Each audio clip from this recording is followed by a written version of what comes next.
Hello, everyone, and welcome to Talk Nerdy. It's Monday, May 29th, and I'm your host, Cara Santa Maria. I'm really excited about this week's episode because I get to chat with the host of This Week in Science, Dr. Kiki Sanford. I cannot believe it's taken me this long to have her on the show. It's a great, great chat, but before we dive into it, I want to thank those of you who made Talk Nerdy possible this week and each and every week, because remember, I'm a one-man band here.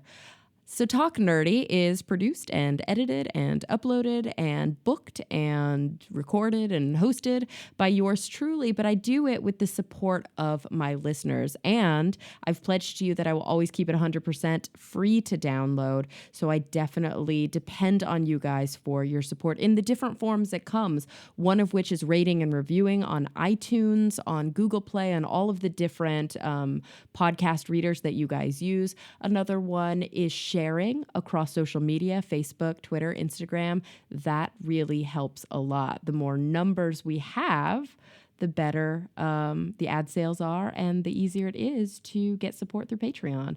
Speaking of which, that is the number one way that you can support the show if you visit patreon.com/talknerdy, or you just go to carasantamaria.com and click through the links. You can pledge your support on an episodic basis. Let's see who supported the show this week through Patreon. That would be Jeffrey Sewell, Brian Holden, Gabriel Felipe Jaramillo Gonzalez, Jafe, The Honorable Husband, Stuart Ogue, Jeffrey Perez, Christian Jeffrey, Jonathan Wright, Timothy Glover, and Phil T. Bear. And of course, at other levels of support, we've got some pretty cool people like Annika Merkelbach. We've got Kenny Puka. I think that's right. We've got Krista Robbins, Ashley Scroggins, Eric Applebaum. How about Ken Pfeiffer?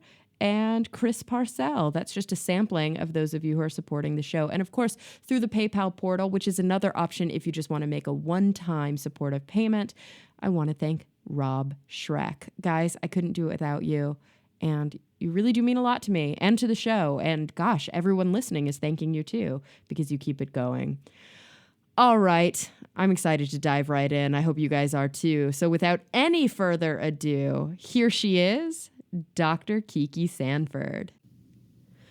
Well, Kiki, thank you so much for joining me today. It's really great to be here. Thanks for having me on.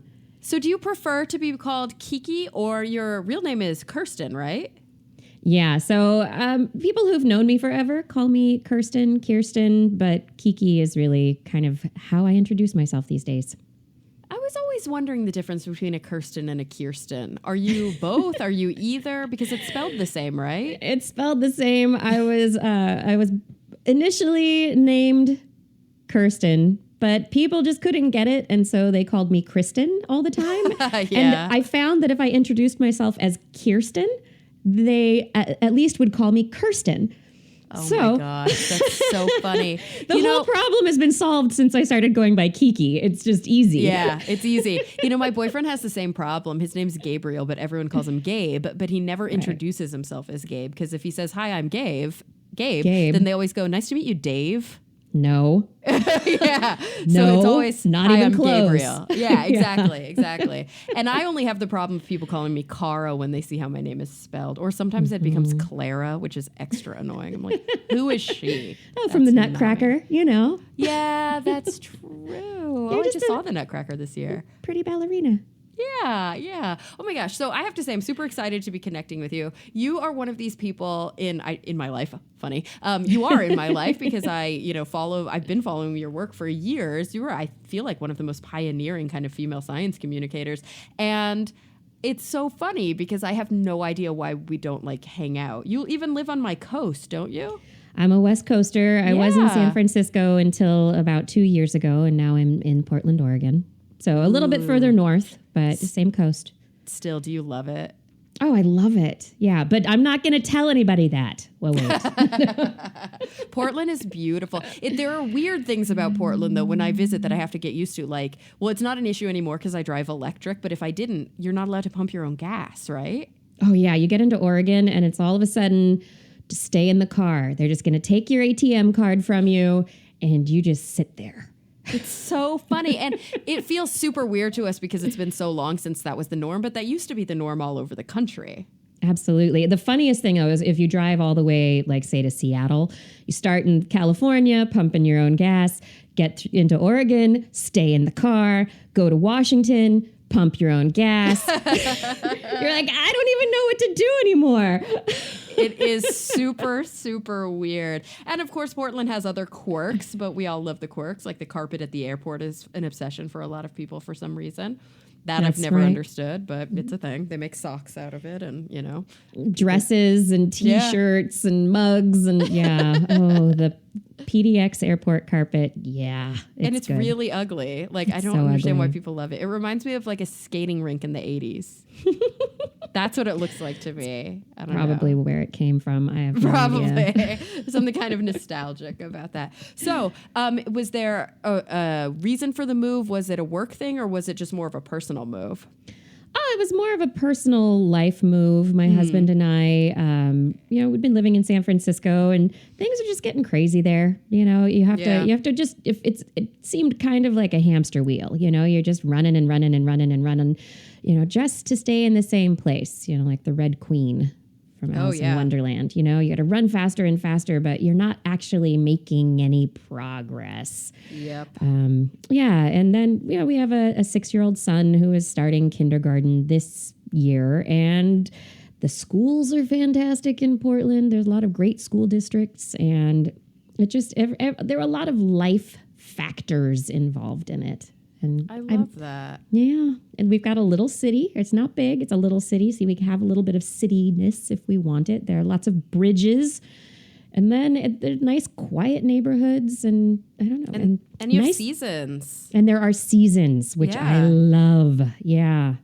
Although I can't wait for spring to actually start. We went from like 50 degrees the other day to over 80 in 24 hours. And now it's back to 50 degrees again and raining. Yeah. Of course. So Portland. Good luck with that. We'll see.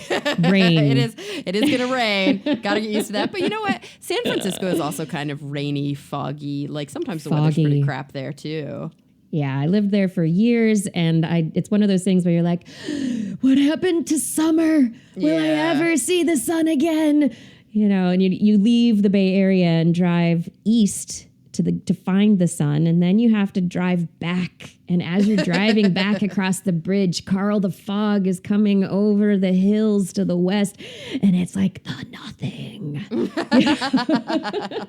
See, now you've got to come visit in LA, and we can hang out with the Nerd Brigade, and you can get some much needed vitamin D. I know. That's what I need. That would be fantastic. That would be so fun. So I want to talk about what you're up to. But first, I would love to get a little bit into the past. We'll go to the past before we get to the present. So you're a scientist turned science communicator, which is my favorite.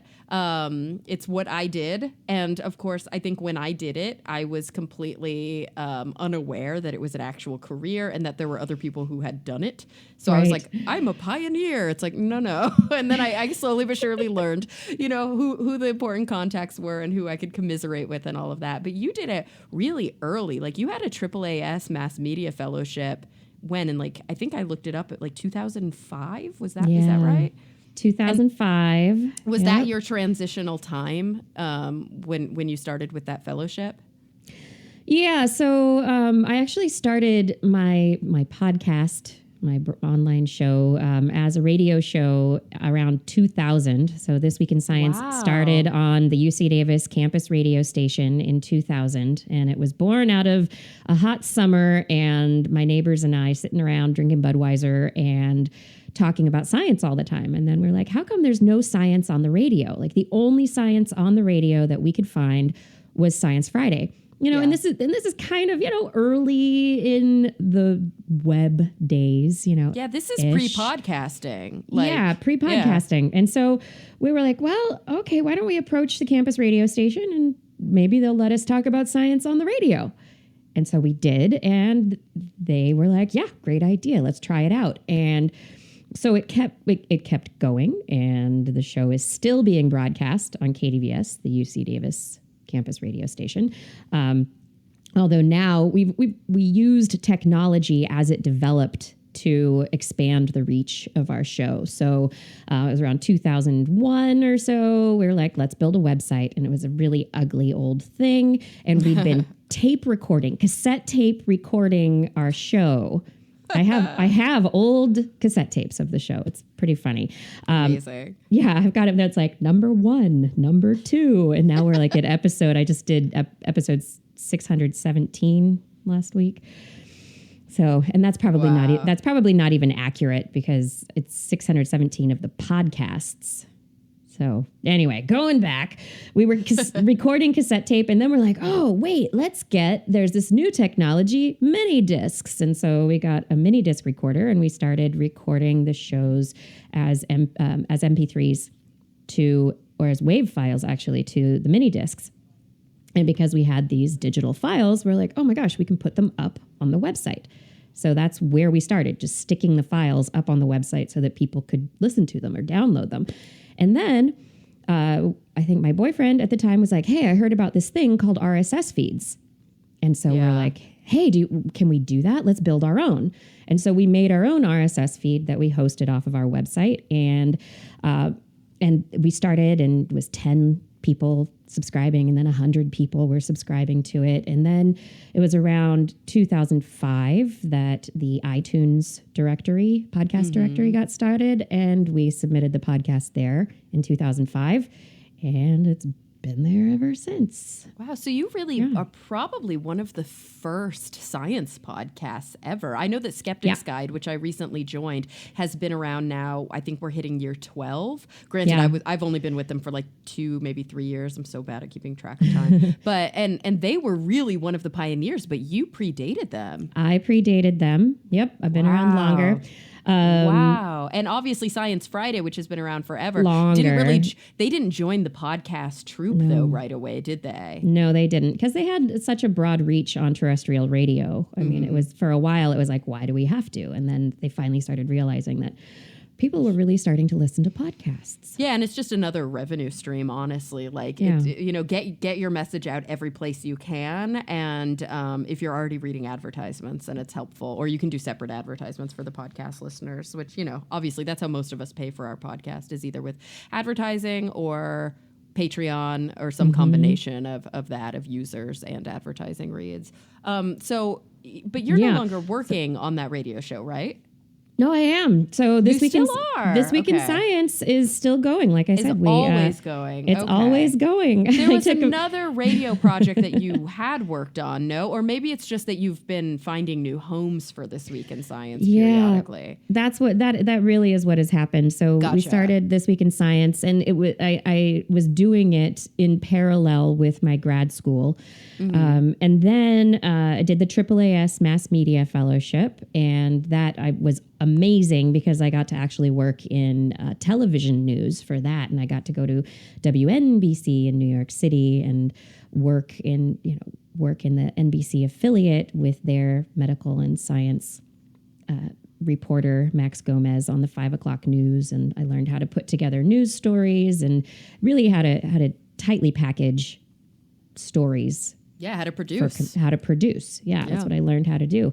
And so I came back from that, and I'd always been thinking, oh my gosh, I really do want to, I don't know if staying in science is where my heart is, but I wasn't really sure what to do. So I came back from that and was like, okay, this is what I want to do. And I actually wrote letters to all sorts of science journalists to find out what they had done and what their paths had been. And they were all so kind and wrote back to me. And it was just amazing to get such a wonderful response from these respected journalists. Mm-hmm. Go for it. If you want to do it, follow your dream, And so I was like, all right, I'm going to finish grad school because I want to have that experience, that credibility as a scientist when talking to other scientists, and also when reporting on stories, that perspective of, all right, I know the grant writing process. I know the reality of doing work in a lab and how much troubleshooting has to be done, and,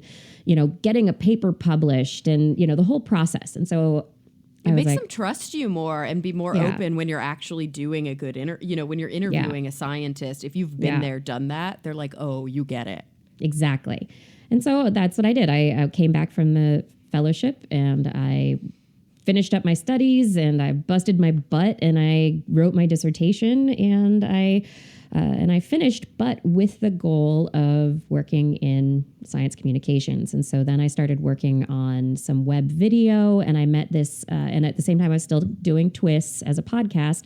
And I moved to San Francisco, but I kept driving back to Davis to do the show at their radio station once a week. And through the video work that I did, I met this guy, Leo Laporte, who had worked on a cable show called Screensavers, and he had just started a podcast network called Twit, This Week in Tech.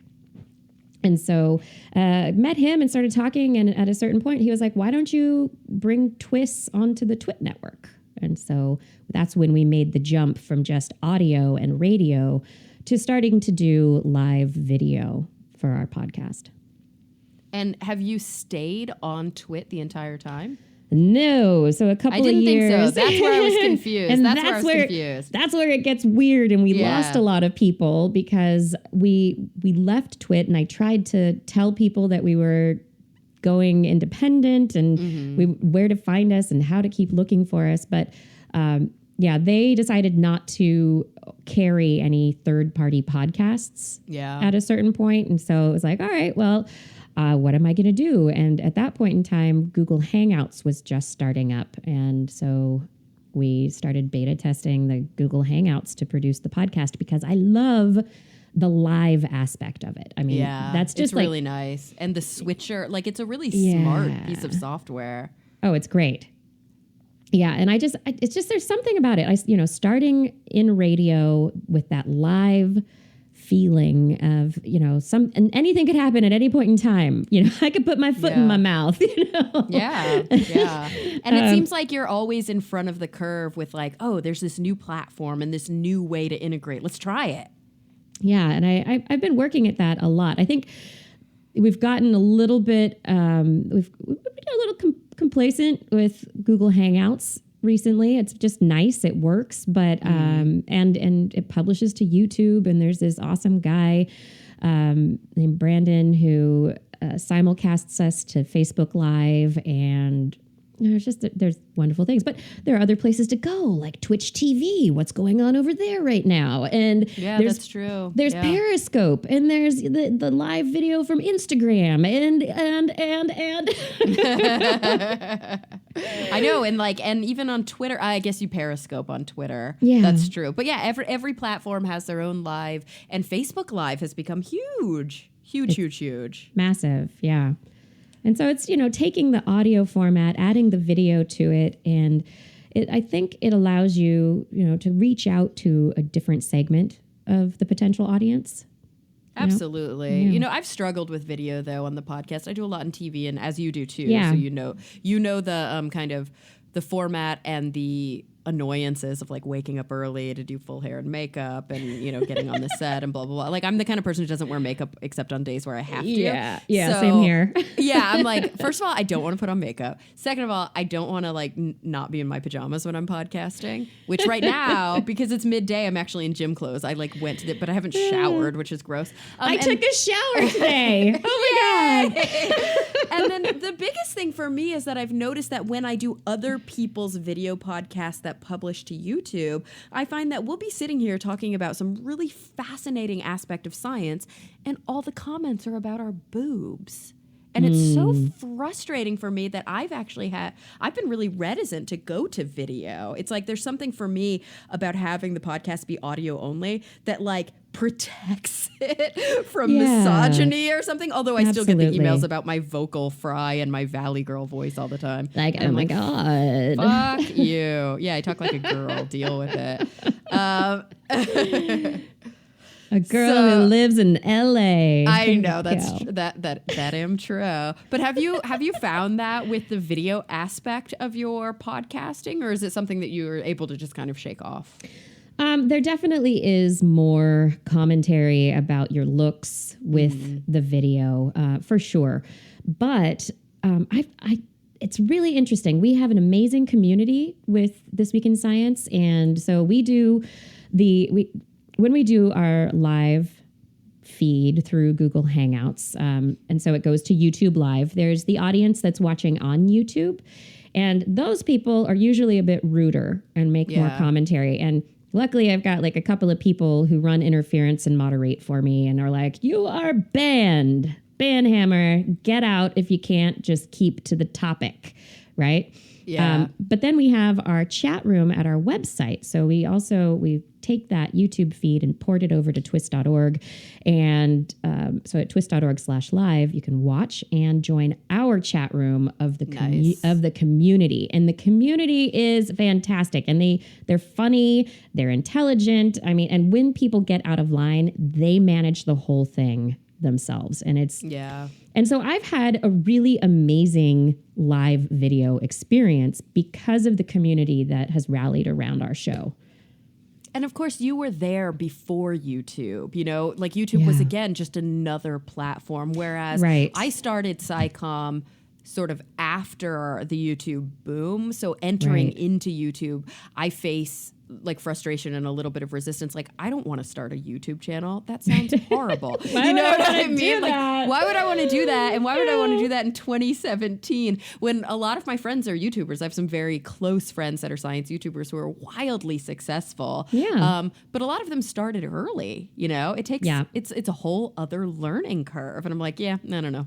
I don't want to do it. But I do live TV. That's really where I get paid. But you get to do both. Like the podcast is baseline payment for me. I actually do make money doing the podcast. Not much, but enough to make it worth my time. And then, you know, when I file my taxes, it's like most of my income comes from TV. You have this empire basically built around This Week in Science, which is amazing that you've managed to grow and nurture. And I would assume at least personally profit from to some extent, but you also like supplement that with your TV appearances and things like that, right? Yeah, I feel like I am, you know, the multi-purpose tool of science communications at this point.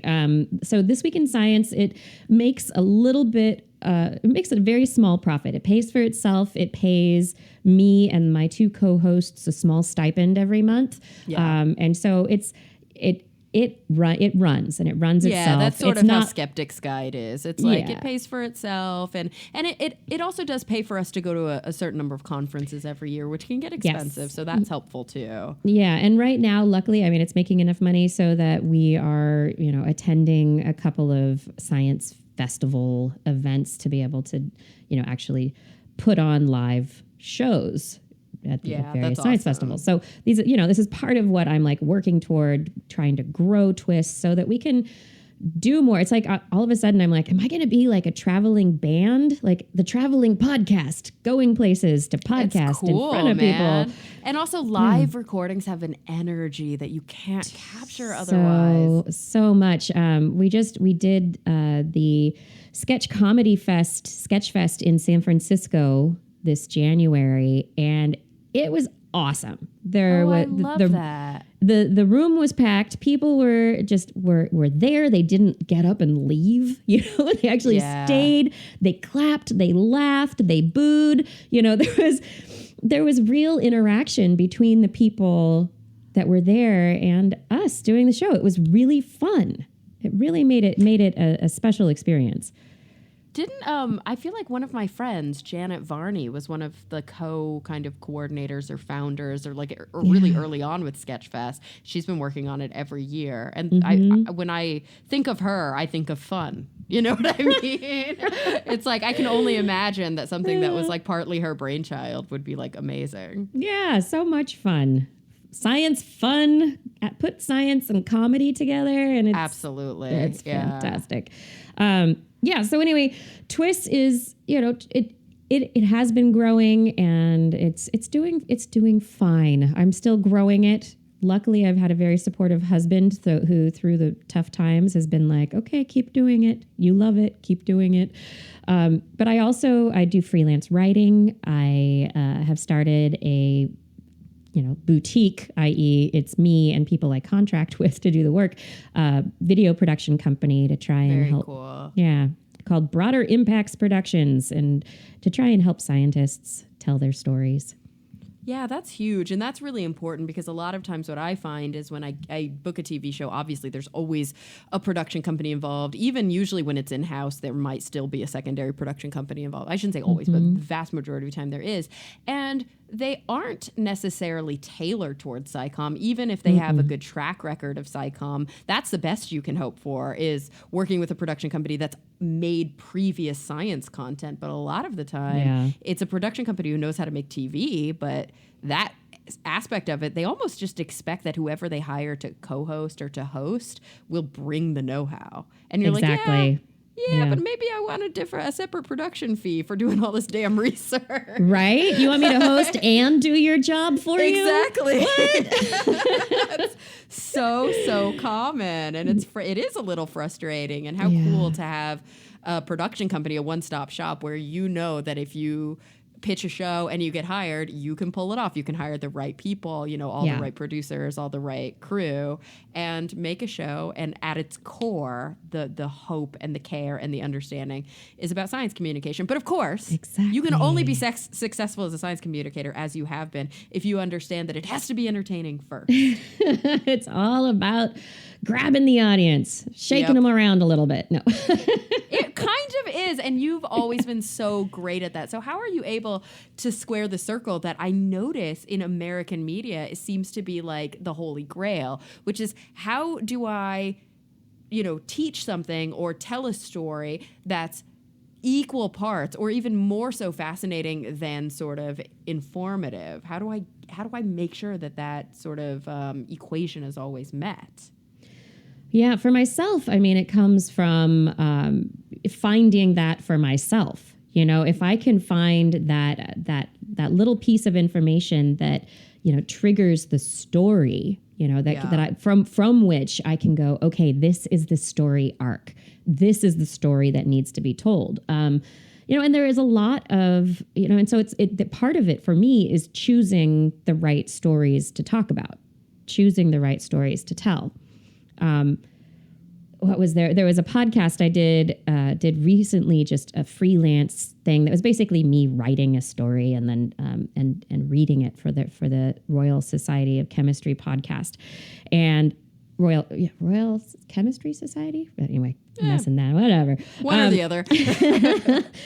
And so I picked a molecule that I thought was just really interesting and had an interesting name and an interesting story. Spermidine. Ooh. Right? And so the name actually came from the fact that it was first isolated. This molecule was first isolated in sperm.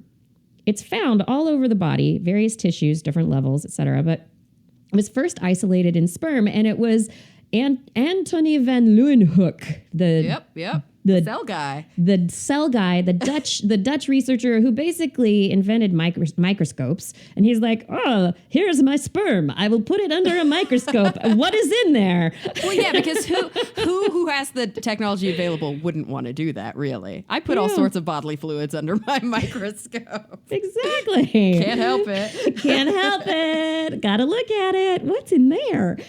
Yeah, so I think, part of it is like, finding the things that are intrinsically curiosity creating. You want to answer a question, and so you dig deeper, and then the story almost tells itself in the end.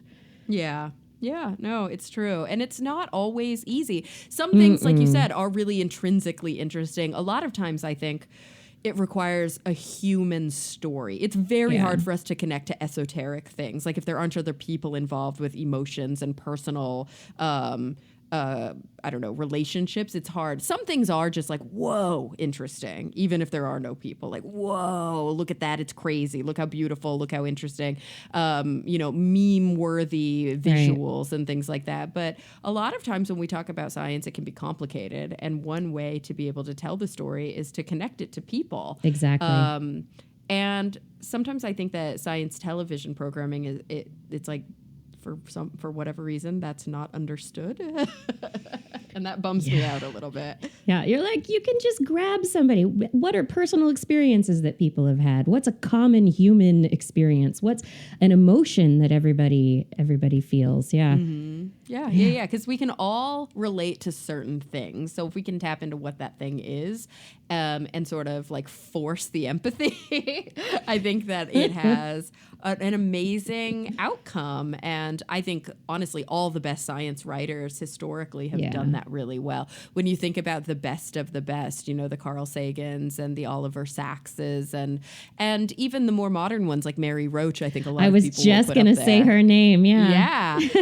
They tell great. really good personal human stories, but they also tell stories about curiosities and weird things and slightly taboo things because, of course, we all love that too. Who doesn't love a good story about a dead body or about poop? I think everybody does love it. Even if they say they don't, they're lying. Yeah, I totally agree. It draws you in. It's like we're all still little kids at heart. Come on. And kids love talking about poop. I know. Can't help it. Sometimes I'm like, I am Beavis and Butthead.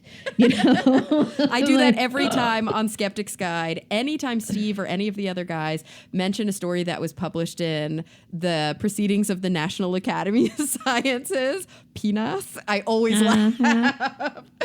There was like penis. Did you hear about the study this week? There was a study that came out talking about poop where researchers looked at how long it took different species of animals to take a shit. And it's kind of the same, right? And do you want to know what the name of the journal was where they published this? Please tell me. Soft Matter. No, it wasn't. There's a journal called Soft Matter. Yes. Wait, so what other things are published in is it all poop or is it like No, it's like a organs? It's a physics journal. It's So it's not actually. So it's physically matter that is soft in nature. Yeah, how things move and oh my gosh, but the fact that they published this paper on pooping in a journal called Soft Matter, I die. That's so perfect. So are those the kinds of, so when you talk about This Week in Science, you talk about what did happen this week on the show. Yeah. What kinds of stories are you, I'd love to know your process, right? Because a lot of science communicators and just regular old people who are listening to this podcast right now, they're like, I want to know what's going on. So we all have our different systems. We follow different news outlets. I have a feed reader where I follow like all the news outlets and I just skim through and find the headlines that really catch me and then, read the articles to see if they're legitimate deep dives or whatever. But like, I think we also all have our own personal things that we find interesting. I'm less interested in space stories than I am in brain stories, but sometimes space stories still grab me. So what is your kind of process? How do you pick your stories? Yeah. So as a neuroscientist by training, I am so interested in brain and behavior stories. I mean, I was a wildlife biologist in my undergraduate years and moved into behavioral neuroscience as a grad student looking at learning and memory in birds. And so animals, brains, I really want to talk about that stuff. But this is, I know that I'm doing a show that is supposed to touch on all sorts of topics. We're talking about This Week in Science. And so over the years, my process has become, okay, what's the story? Is there a brain story that I'm super interested in? Number one, if there is, then of course that's going on the list. But I want to touch on some of the big stories of the week. So if there's something like, recently science funding and policy is big in the United States. So I will bring a story related to either the EPA or the congressional budget decisions or, if there's climate change, we'll usually bring like some climate change stories, things that are really going to affect people. And that are relevant to you even if you don't, typically listen to a science show. Exactly. That's at some level, this is going to be affecting you, whether or not it's, just you knowing where your tax dollars are going or, oh my gosh, why is climate changing so much? Why is it so much hotter in Portland in the summer than it used to be, Yeah. Or like, why don't I have clean water in my municipality? Like these are the things that the EPA protects. Exactly. So I think those things from a public interest perspective are important to include. And so those are usually stories that I have kind of in the top of the show where, like, okay, these are the big things, pay attention. But then, like Cassini is starting to do, the probe around Saturn is starting to do some really interesting maneuvers around Saturn, flying through basically doing dives across the rings, like dolphin dives. It's orbiting the planet and doing dolphin dives across the rings so that we can learn more about the surface of Saturn, so that we can learn more about the rings and the formation of the rings themselves. This is a kamikaze dive, let's be honest. Eventually it's going to die a fiery death. Yeah. So Cassini, that was a story that I brought in this week. And then in the second half of the show, that's where I will usually bring in stories that are, that titillate a little bit more. So the poop story, was in there. I will bring in stories. I had, really interesting story about salamanders and a symbiosis that they have, an endosymbiosis, which means that there's an algae species that has entered their cells that they live with. But what do they do for each other? How do they help each other? Why is the salamander letting the algae live in its cells? Why did the algae do it in the first place? Yeah. So, some interesting questions, weirdness about the world, things that are titillating, and then also kind of what's important to know about how science is moving forward today. And those are kind of big things. And then if there's just something that I think is so interesting, uncategorical, this is what I'm interested in and there's room for it, then it'll go in.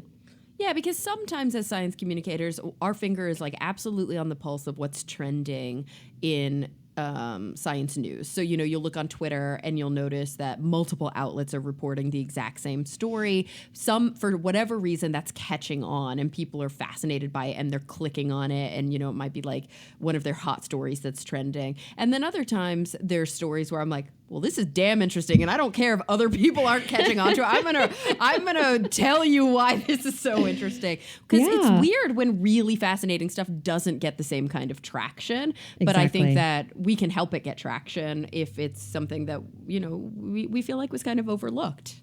Absolutely, and sometimes I hope that stories that I bring in that aren't getting traction elsewhere, that my audience will really appreciate them, and maybe those scientists will will get a reaction from the public. That somebody might want to talk with them about what they're doing.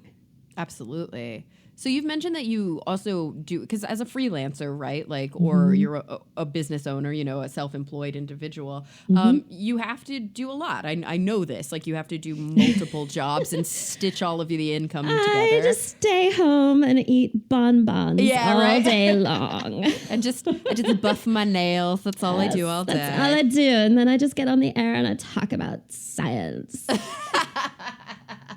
And, a lot of times those different jobs have different levels of, different levels of effort that you have to put in, different time commitments that are involved with them, different levels of being able to wear pajamas to work, which is, a good measurement for me.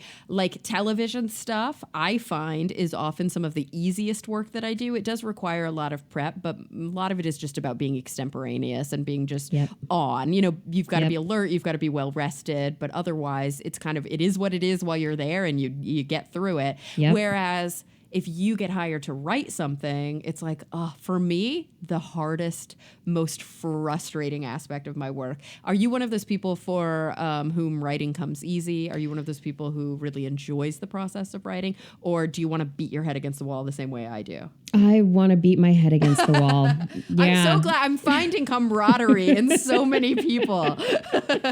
Okay, so tell me what you're working on when it comes to writing and kind of a little bit about your process and, why you do it and how you do it.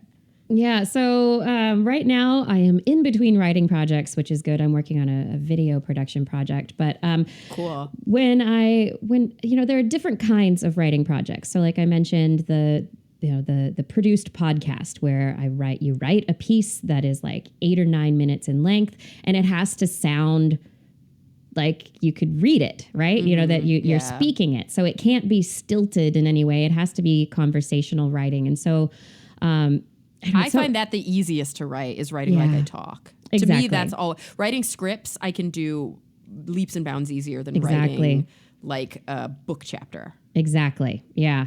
For me, though, it's the going back and forth, because I really want to make sure that I'm not making any mistakes, that I have the research accurate, that everything that is going into what I'm writing is correct. So it's like, hours and hours of background research before fact checking before I even start writing.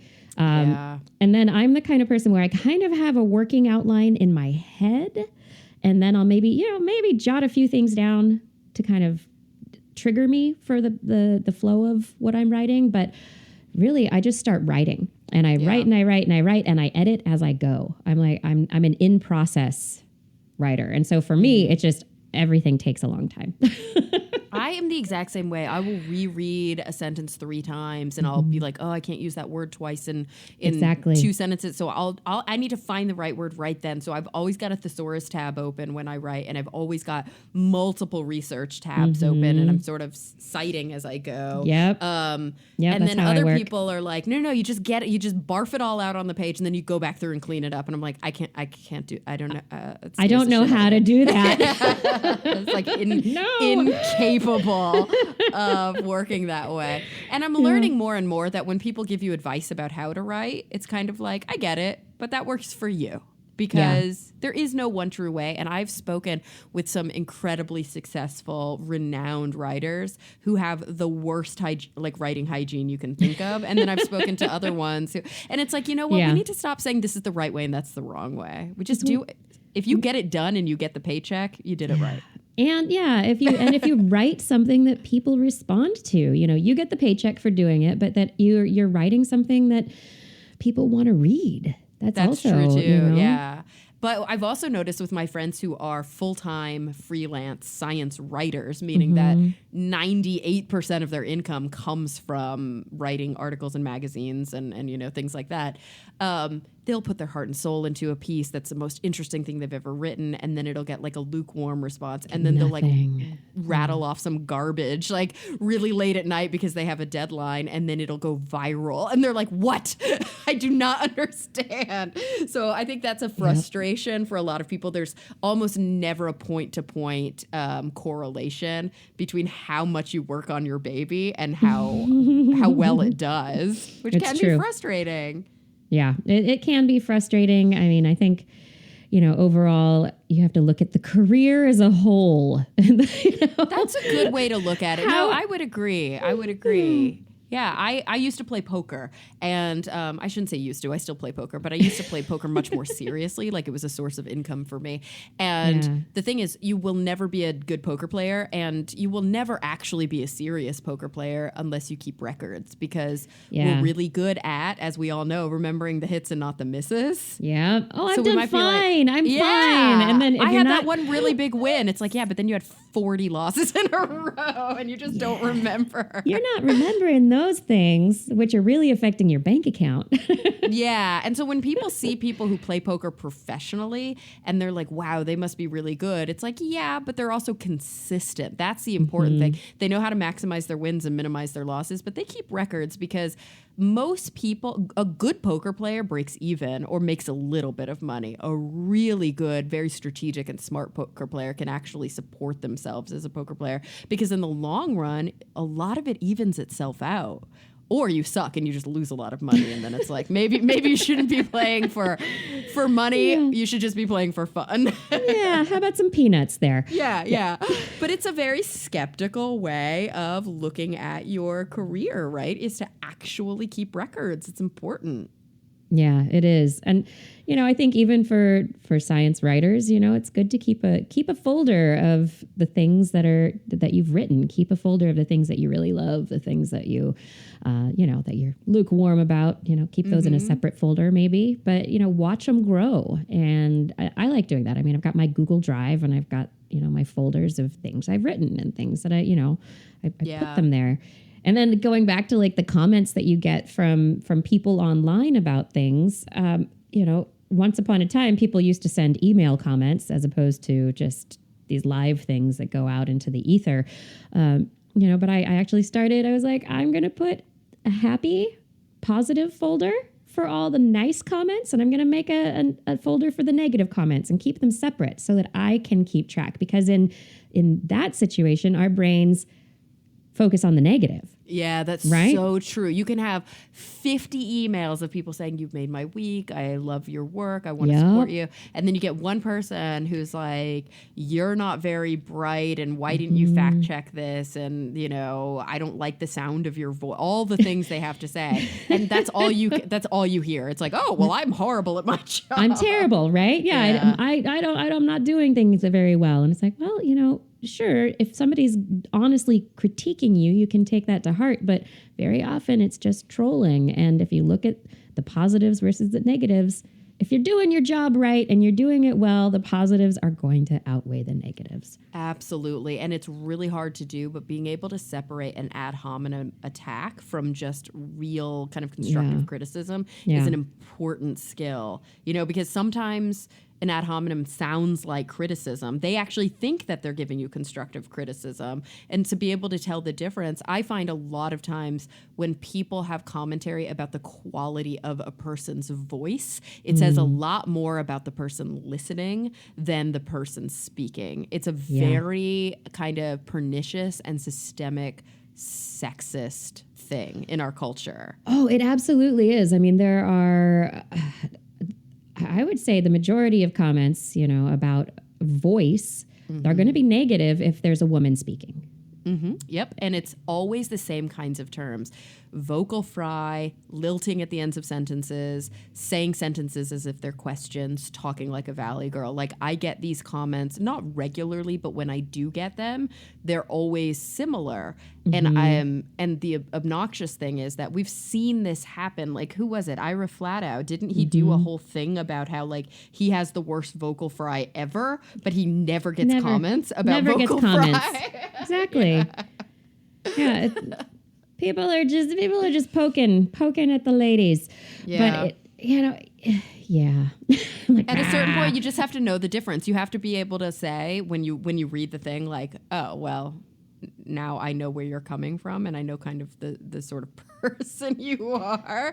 And, you know, sorry, not sorry, but your commentary about the sound of my voice irking you has a lot more to do with your ability to accept diversity and your ability to warm up to people who are different than you than it has to do with and it'll always be, why do you sound more, I just got one recently. Why do you sound less natural and more forced on the Skeptics Guide than you do on Talk Nerdy? And I'm like, I don't. You think I do because you're comparing me to the other people that you're listening to. Yeah. But this is me all the time. I know. I don't talk differently on my two shows. Like, I don't put on airs for a certain show. It's frustrating. But you know what? I noticed the same experience once when, not to name any names, but I was hanging out with somebody, let's put it that way, and Family Guy, the guy who is the Seth MacFarlane. I was hanging out with somebody, and Seth MacFarlane was doing a bit with them, and the bit was Brian, the dog on the show, reading something, and the person was like, wait, why aren't you doing the Brian voice? And he was like, the Brian voice is my voice. That's my natural speaking voice. I'm doing it right now. And he's like, no, you're not. No, you're not. And it's just because he wasn't looking at Brian. And the minute that he was like, let me put up a picture of Brian while I do it, the minute he looked at the animated dog and then heard it, he was like, oh yeah, now you're doing the voice. It's like, no. I was doing the voice the whole time. Yeah, it's funny how our brains can have these crazy biases and can play the funniest tricks on us when we cross modalities and when we get outside of our comfort zone, all of those things. So we've got to remember that as skeptics too and science communicators, that a lot of it is coming from their own experience and not from us. And it helps. So would you consider yourself a skeptic? Because you've done a lot with the skeptic community over the years. I have, but it's like the diving in fully into the skeptic community has been very difficult for me. I can't do it either. There's it's a tough, I don't want to be part of, I'll work in the community, exactly. But that's not my community. No, I will work to promote critical thinking. For sure. Work to try and, promote that as an educational concept. And, that there's a certain point where people say I'm a skeptic, but they really are just, I don't know, they're angry and they're not Yeah. nice. Yeah. And they're not very nice to women. There's a big problem with that. Or to people who aren't white. Exactly. There's a huge white male predominance in, or at least perceived predominance in the skeptic community. And it's unfortunate because there are a lot of women who would probably really love to be really diving into the community, but they don't feel welcome. Yeah. And also, I do think that there's a problem with, there's a small conference problem. Yeah. And kind of what I mean by that is that a lot of these smaller conferences will be held in a hotel, and the rooms are just down the hall from all of the, convention rooms. Rooms, yeah. So you get hired or you get asked to come and give a talk. You give a talk and then you can't leave. You just walk down the hall to your hotel room and you walk in. So everybody's aware of your hotel room and it sometimes doesn't, depending on the kinds of people that you're surrounded by, even it only takes one or two kind of weirdo creeps who don't understand personal space and who are trying to talk to you and you're trying to get away and then they're following you to make you say okay, I don't feel safe. And I don't now need to do that. Yeah, and now it sucks too because it's nothing I think that is central to skepticism. It's just the problem of kind of only being able to afford to put on a conference in one place. Small conferences. Yeah. I mean, and I think also there's I think for me personally, looking at the skeptics community, the attitude of we're right because we question things and everybody else is wrong.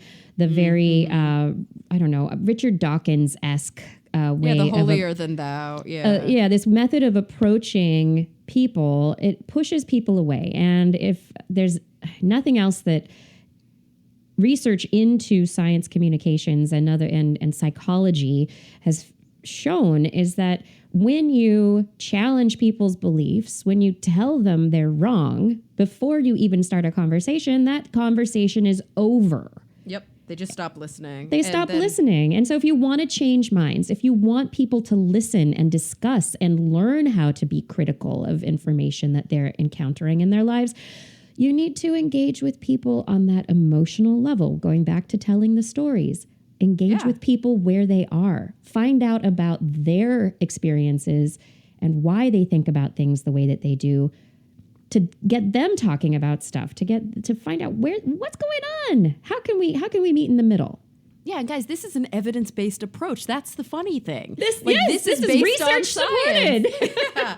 Yeah, but what ends up happening a lot of times is, I'm a skeptic, I'm right, you're wrong, let me tell you why you're wrong. Well, I don't want to listen to you anymore, so I'm going to walk away. Well, fuck you then, because you obviously can't be taught, which is such a white imperialist gross approach anyway. It just makes me feel yucky thinking about it. Yeah. And it's not effective. And so then you get these, it's the funniest thing, because I feel like skeptics oftentimes are the biggest people railing against echo chambers, yet they create their own echo create chamber. it. And I don't want to throw the baby out with the bathwater. I'm on one of the most popular skeptic podcasts. I go to skeptic conferences a lot. And I do consider myself a skeptic in the sense that I am a critical thinker and blah, blah, blah, blah. Yeah.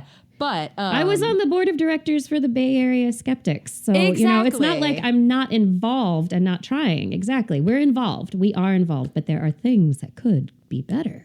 I also just think that entering into any sort of pre-existing structure where people have their own drama and they have a lot of history and there's all sorts of little things between them. I just don't care about drama. Oh my God, I hate it so much. Yeah. So I'm I don't, what, sometimes you're okay, wait, are we friends with this person? Are we not friends with it? I don't understand, guys. I don't really care enough. It's just a business thing for me. I have my friends. I don't need to be friends with people that I only see once a year. I can be acquaintances with them, Yeah. And of course, the Skeptics Guide guys, I'm very close to because we And talk they're every great. week and I hang out with them. And there are plenty of people within the community that I do consider friends. And there are other people who I just know, and that's okay. I don't need to be friends with everyone. No, it's okay to just be all right, I know who you are. Yeah, and we're friendly. Yeah, we're friendly. But when people are oh, I'm friends with so and so, I'm friends with so and so, I'm no,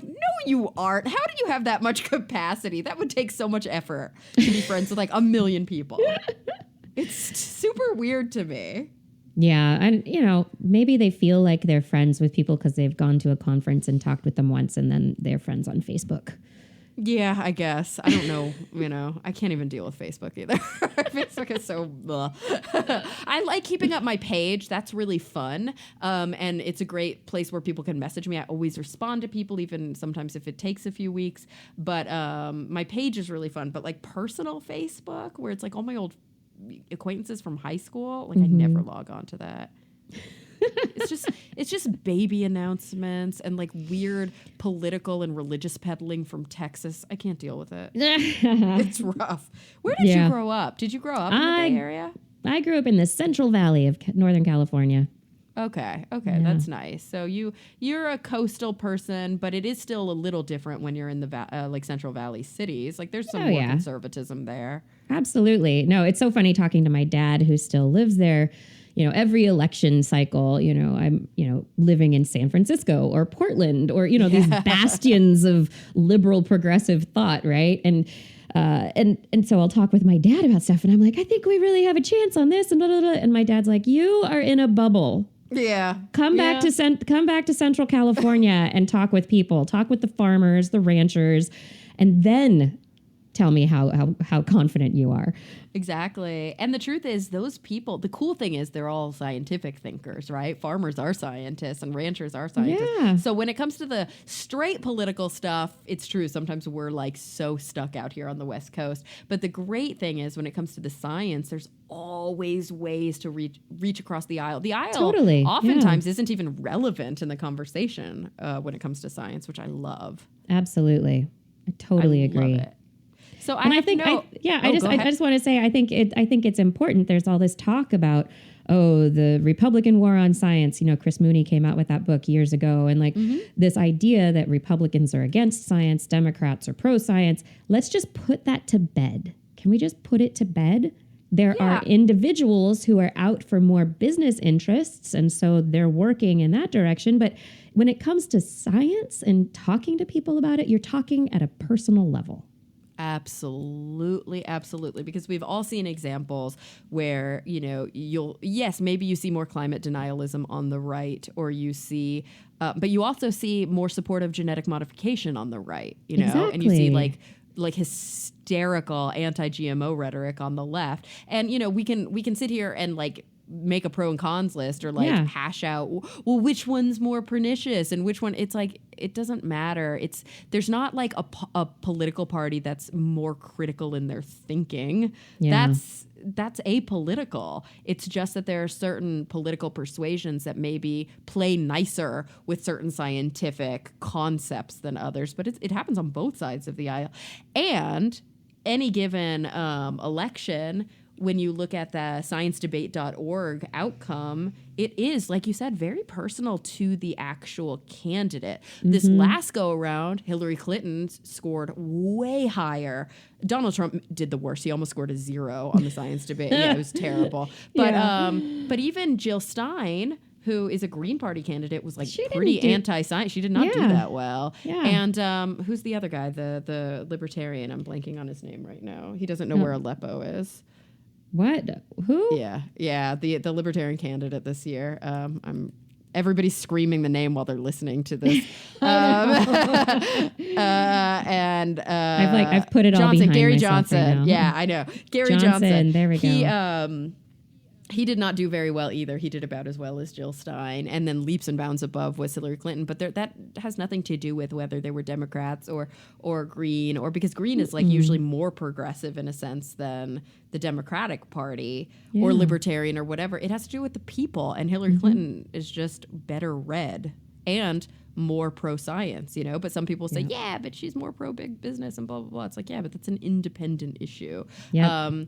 But we've had very scientific Republican politicians and very pro-science Republican presidents in the past. So absolutely. Yeah, that's important to remember, and we don't always do that. Reach across the aisle, people. Come on. Science. We can all work together. Do we it. Absolutely can. We've done it. We have historical stretches of incredible bipartisan work towards specific goals. Like think about the space race. That was so bipartisan. Yeah. And yeah, we can do it again. God, why did I get into politics? I don't want to talk about It just goes on and on and on. Let's talk about some of the work that you've done in television. Like, what was your most recent gig? Do you have any coming up? Are you actively working on anything? I'd love to know where your beautiful face and your brilliant mind have shown up recently. It hasn't shown up in a while, actually. I've been focused on my podcast and my own production company and kind of behind the scenes. The behind the scenes stuff. Yeah, I've been focused more on that, but I do have a shoot coming up in a couple of weeks for a Discovery Channel show that'll be coming out. So fun. Oh, yeah. Cool. So you do have things. You have things in the works, and I of course, have things in the works, which is exciting. Producing is always fun. I know sometimes you can't talk about it because you're putting together a sizzle that you haven't sold, or something's greenlit but it's not yet announced, which is always a pain. But it's cool that you're staying really active in that production arena too, because it matters. It has a real effect when kids see female scientists on TV. They think, oh my gosh, that's a real thing. I could do that. And when female scientists are behind the scenes in a production capacity,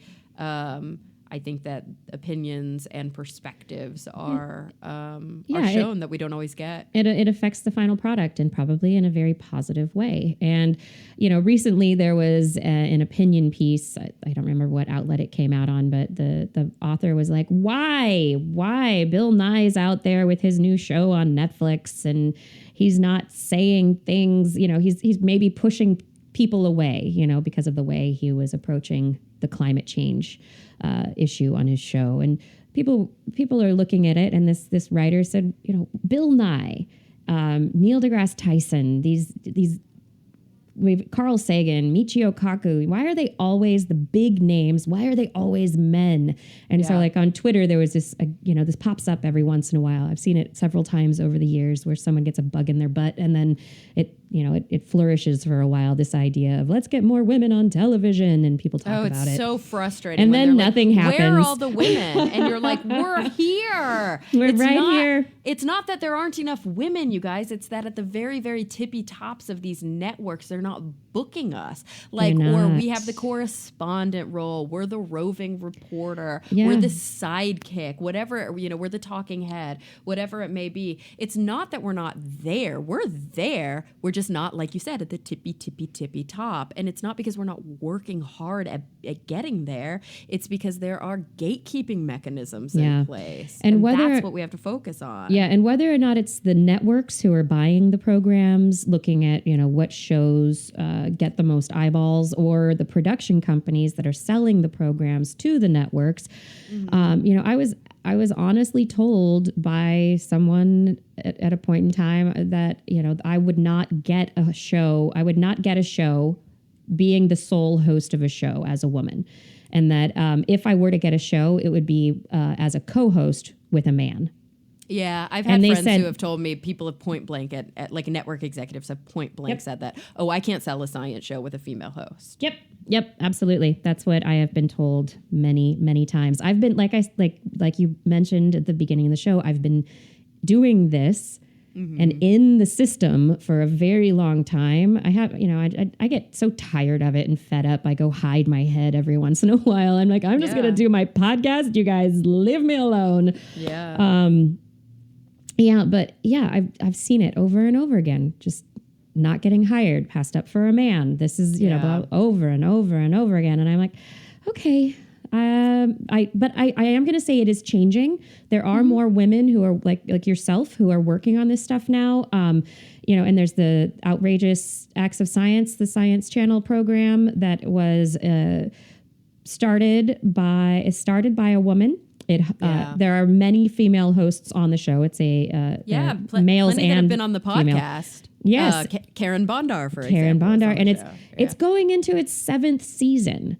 So it's not that these shows thought of and produced and hosted by women can't make it. It's just that they really haven't been given the opportunity. They haven't. And, and I also don't want to paint all networks with a broad brush. It is not uncommon for me to walk into a network meeting where it's still pretty common that the person in supercharge is a man, but where a vast amount of the people in the room are women. And they're like huge champions. And I think that the idea is we want you, we love it. We want to have a female host. We want to have a strong female host. We want to start changing things around and flipping the script. There is more of a movement towards that, but totally. And things take time. Things take time. And a lot of times the people at the helm in the 11th hour are a little bit afraid to rock the boat too much. And so they say, well, what has worked historically? And unfortunately, the reason that it's a white man, maybe with a British accent, or like somebody who they think is a pillar of authority, has worked historically is because it's the only thing that's ever happened historically. There's nothing to compare it to. So it's sort of an unscientific view of learning from the past, but we tend just habitual behavior begets habitual behavior. And so we've got to break through and say, you know what, screw it. We're going to do something daring. Maybe it works, maybe it doesn't, but let's take the risk. And TV is a very risk-averse business because we're talking multi-millions of dollars that it takes to produce these things. So it's an uphill battle, but, you, I think, have been a pioneer in it, and I like that you continue to push. And I have so many female colleagues in science television and science communication who inspire me every day, and I root for them. Yeah, because a win for any of us is a win for all of us. Yep, I totally agree. Yeah. And so I'm always excited when I get a chance to chat with somebody who really inspires me, who I really look up to, and who I'm super proud of the work that you do. So I have to thank you for that. And I also don't want to take up too much more of your time. So before we go, I always ask everybody the same 2 questions to close out the show. You okay if I ask you too? Go.